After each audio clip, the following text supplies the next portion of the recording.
Morning all of you. Now today we are going to study about the second type of chemical reaction, and that is decomposition reaction. Now to understand this decomposition reaction, we have one activity, apparatus for that: evaporating dish, Bunsen burner, one burner is taken, etc.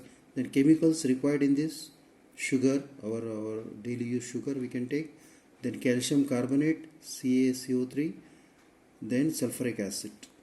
What is the procedure?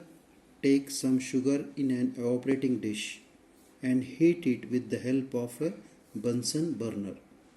After some time, you will see the formation of a burnt out black substance. Generally, if you are burning sugar, so what will happen? The water will come out of that, and the remain will be black sugar. So exactly what was have happened in this activity. In the above activity, a single reactant sugar is divided into two substances, that is carbon and water. So you see here the formula for sugar: C12H22O11. Heat is provided to us, and we are getting 12 atom of carbon plus water. So the reaction in which there is only one reactant giving rise to two or more product is called a decomposition reaction. So from one single reactant we are getting two products. So such type of reactions are called as decomposition reaction. So this is exactly opposite to what we have seen in the that combination reaction. In the combination reaction we have seen two reactant combined to form a single product. But in decomposition, one single reactant is divided into two products. Okay. Now one more activity is there about this decomposition reaction. For this, we are taking apparatus, two test tubes as shown in the figure, bend tube. This is the bend tube. Then rubber cocks are there. Here two rubber cocks in which the bend tubes are fit.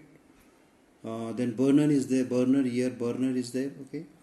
Now chemicals: calcium carbonate, then freshly prepared lime water. So when we are doing this experiment, we have to take freshly prepared lime water. Lime water we can take with the use of lime. Okay. So procedure: take some calcium carbonate in a test tube. We are taking calcium carbonate in the test tube. Fit a bend tube to this test tube with the help of a rubber cock. So we are fitting the bend tube. Okay, where rubber cock is there, totally packed, so that that should not the gas should not come from any side of the test tube. So we are taking the cock, rubber cock. Insert the other end of the bend tube in the freshly prepared lime water taken in the other test tube. So in the other test tube we are taking the freshly prepared lime water. Okay, then heat the powdered calcium carbonate in the first test tube strongly. So we start heating this calcium carbonate, so the gas will come from this. Okay, and from this it will pass into the lime water. So what will happen after some time, when we are heating the calcium carbonate, the gas will evolve from this and it will come here in the lime water. So the previously the lime water was somewhat colorless. Okay, then after that, when the gas will come in this lime water, it will turn milky, or it will turn white in color.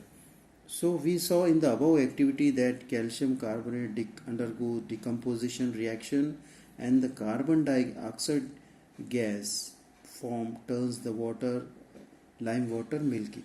So due to the evolution of carbon dioxide gas comes here, no, so that lime water turns milky. So the second product of the reaction, the calcium oxide powder, remains behind in the first tube. So after the evolution of the carbon dioxide gas from the calcium carbonate, what is remaining here? Some powder is remaining, and that is nothing but the calcium oxide. Okay.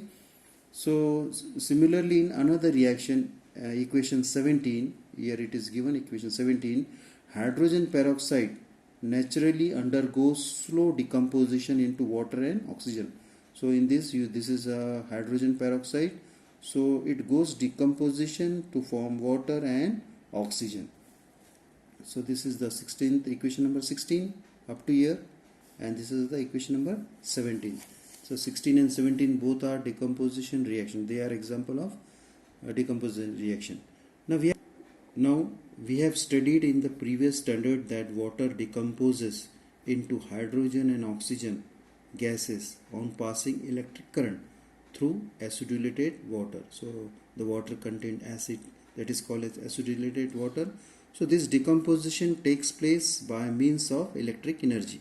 So therefore it is called electrolysis. What is electrolysis? The process in which when electric current is passed through the water, so that is that it decomposes. So that is nothing but the process of electrolysis.